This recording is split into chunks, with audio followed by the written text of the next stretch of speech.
அதாவது காந்தாரா வந்து ஏற்கனவே வெற்றி பெற்ற படம். 2வது வரும்போது அது கொஞ்சம் அதிகமான எதிர்பார்ப்பு ஏற்படுத்தும். இப்போ பொன்னியின் செல்வன் வந்து முதல் 2 வந்து வரும்போது முதல் படத்தை விட 2வது படம் குறைவா இருந்தது. அதே மாதிரி தான விஷயங்கள் தான்.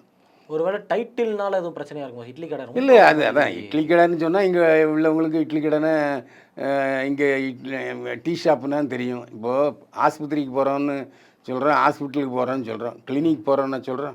இது மாரி தான். அதே மாரி ஒரு கேள்வி என்ன அப்டின்னா, இந்த படத்த வந்து ரிலீஸ் பண்ணது யாரு அப்டின்னா, ரெட் ஜெயண்ட் பண்ணியிருக்காங்க. அதுவும் பண்ணது யாருன்னா, இன்பநிதி. அவரோட முதல் படம் இது.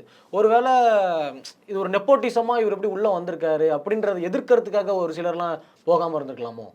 அதுக்கு இதுக்கு சம்மந்தம் இல்ல. ஒரு படம் தயாரிப்பாளர் நல்லவரா, கெட்டவரான்னு பார்த்துட்டா படத்துக்கு போறான்.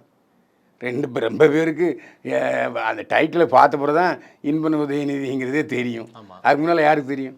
ஆனா ரிலீஸ் பண்றப்பயே வந்து நம்ம போஸ்டர் ரிலீஸ் பண்றப்பயே இன்பநிதி பண்றாங்க. ஆனா அவரு தான் இப்ப தான் சிஇஓவா மேல வந்திருக்காரு. அதனால இல்ல கலைஞர் டிவில சிஇஓ வந்து கலைஞர் டிவிக்கு. இது இல்ல வந்து ரெட் ஜெயண்ட்டுக்கு இப்ப அவர் ரெட் தான் ஜெயண்ட்டுக்கு சிஇஓ. சிஇஓ கிடையாது அவரு. அவர் தான் எம்டி. இப்போ வந்து அவர் பண்ற முதல் படம் இது.